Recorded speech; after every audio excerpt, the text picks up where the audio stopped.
Welcome everyone to Mets Baseball Recap for May 3rd, and we start with a down because the Mets lost. Mets ended up losing this game 5-6, and this was a game that really the Mets probably should have won this game. There was plenty of opportunities, and the Mets finally scored. They scored 5 runs, but just as easy as they scored them, they gave them right back up. And it was bad. It was bad. There are a lot of downs. We got some ups, but there's a lot of downs. So let's start with some downs. The first inning started with a non-error by Conforto, who misread a ball, couldn't see because of the sun. That runner got to third with a triple. He ended up scoring with a sacrifice fly. The Mets are losing at this point 1-0. In the second inning, though, the Mets will come back. Alonso, who is just on fire, gets a big up. Had a wonderful day at the plate. He got on base with a double.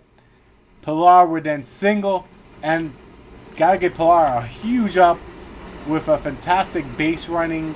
Took second on a throw that we went home. This led the Cardinals to do one of the most weirdest plays you could probably think. It's early in the game. They decided to walk VR to pitch to Nito, thinking Nito he hasn't really been playing. He hasn't been swinging. So they'll go after Nito. He got hit by a pitch. So he ended up driving in the tying run. So RBI for Nito. The Mets tied his game 1-1. Then McNeil came up to bat after the pitcher struck out or did something. Yeah, I think he struck out. Then McNeil comes in, works a walk, and now Mets are leading 2-1. Good job, Mets. But Lucchesi will just give this right back up in the very next inning. Gives up a home run. The game now becomes tied 2-2. But the Mets, something is definitely different with the Mets right now. Conforto definitely seeing pitches better. He definitely is there, and Alonso is definitely locked in. So we gotta get both ups there because the very next inning the Mets will take the lead. Smith will ground out into an RBI, so we're gonna get Smith a plus for the RBI effort. Mets lead at this point 3-2, and Pilar with the biggest shot of the Mets, hitting a 2-run home run, made this game 5-2 at the moment. So that's an up. And we got a bunch of downs coming. So let's get to these downs. Lucchesi then will give up the lead in the very next inning. He gave up a 3-run home run. This game became tied. So that's a big down. And the worst part of this whole tying home run was that 2 pitches before this, he hit a monster shot foul. He has a great count, 1-2. And he throws a fat pitch. He almost struck him out, but he apparently foul tipped it. We're not really sure. Called it a foul tip, whatever. He throws a fat pitch right down the middle, and 3-run home run. Game tied. Simple as that. So then you go with 2 outs in the inning. You're hoping he can get out of it, and he gives up a double. He gives up another double, and at this point now the Mets are losing 6-5. And that's the final score. So, anything else after this is irrelevant to the sense that the Mets lost. This was all the scoring the Mets did. But we're going to get some ups. Try to look at the positives out of a bad game. So, Conforto got us out of an inning because of a nice sliding play. So, we'll give Conforto, his defense was there. McNeil played a wonderful defense at second base as well. We got to give a big up to Gisselman and Foley, who pitched scoreless innings, and Barnes. So, big up for the Mets bullpen. But now we get to the 9th inning. The moment of truth, where the Mets, come on, they could make this comeback, and McNeil swings at the first pitch and pops it up. McNeil's swing right now, it's so ugly that he won't. Any contact he makes with pitches that are inside, he ain't doing nothing with them.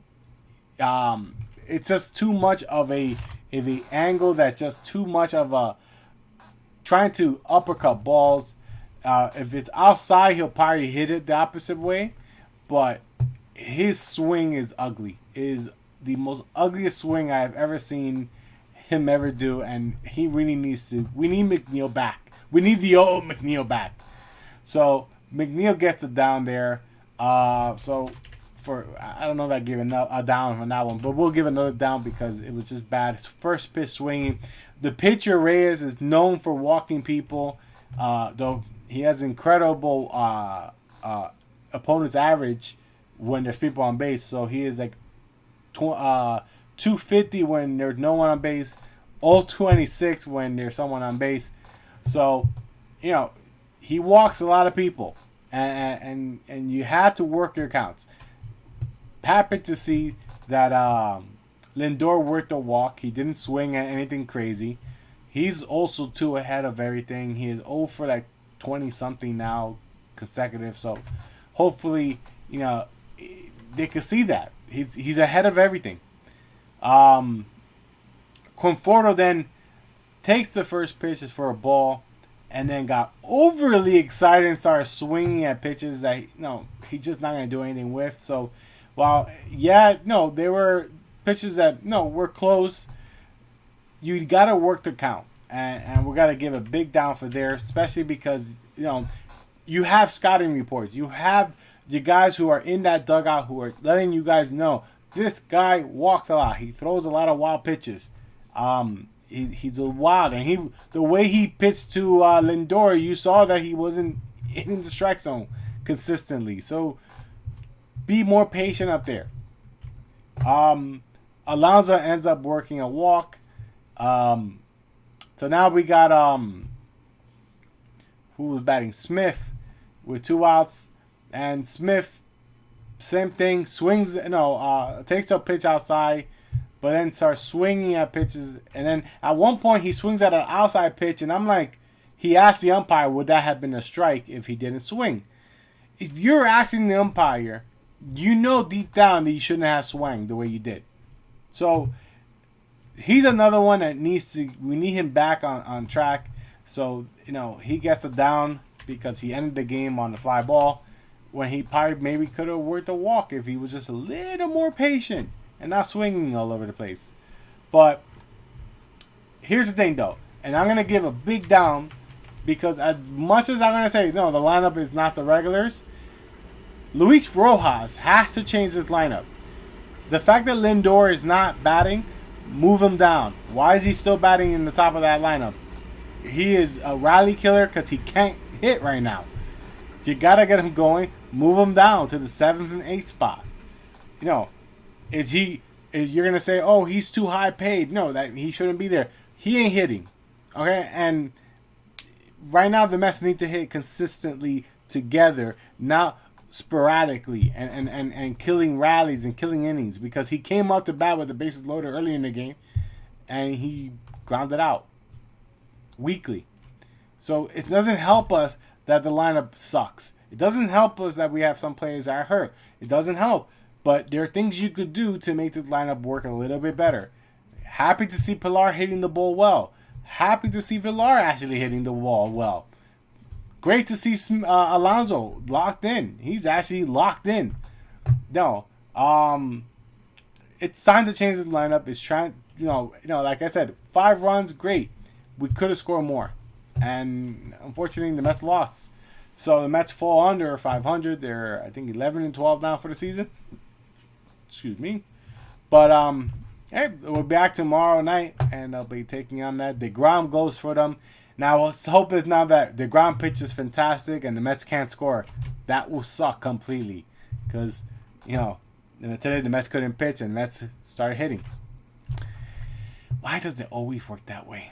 Hopefully it doesn't work that way. Well, guys, let me know what you guys thought of today's game. What do you think? Are the Mets finally making that turn? Are the Mets finally going to start snapping out of this can't hit slump that they're in?